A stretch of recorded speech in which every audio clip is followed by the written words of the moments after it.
മദ്യലഹരിയിലായിരുന്ന driver ഓടിച്ച school bus വൈദ്യുത പോസ്റ്റിലിടിച്ച് അപകടം.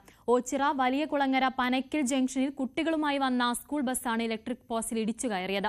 വൈദ്യുത പോസ്റ്റ് ഒടിഞ്ഞ് ബസ്സിന് മുകളിലേക്ക് വീണെങ്കിലും വൈദ്യുത ലൈനുകൾ പൊട്ടി വൈദ്യുത ബന്ധം വിച്ഛേദിക്കപ്പെട്ടതിനാൽ വലിയ അപകടമാണ് ഒഴിവായത്. 25ഓളം കുട്ടികൾ ഈ സമയം ബസ്സിലുണ്ടായിരുന്നു. മദ്യലഹരിയിലായിരുന്ന ഡ്രൈവറെ നാട്ടുകാർ ഓച്ചിറ പോലീസിൽ ഏൽപ്പിച്ചു.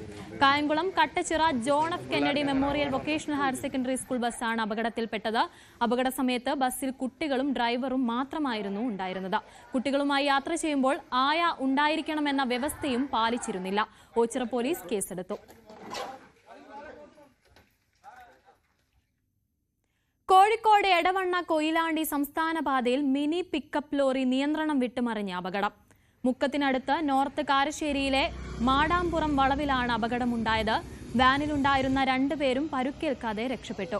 ഇവിടെ നിരന്തരം അപകടങ്ങൾ പതിവാണെന്ന് റോഡ് നിർമ്മാണത്തിലെ അശാസ്ത്രീയതയാണ് ഇതിന് കാരണമെന്നും ആരോപിച്ച് സംസ്ഥാനപാത നാട്ടുകാർ നേരത്തെ ഉപരോധിച്ചിരുന്നു.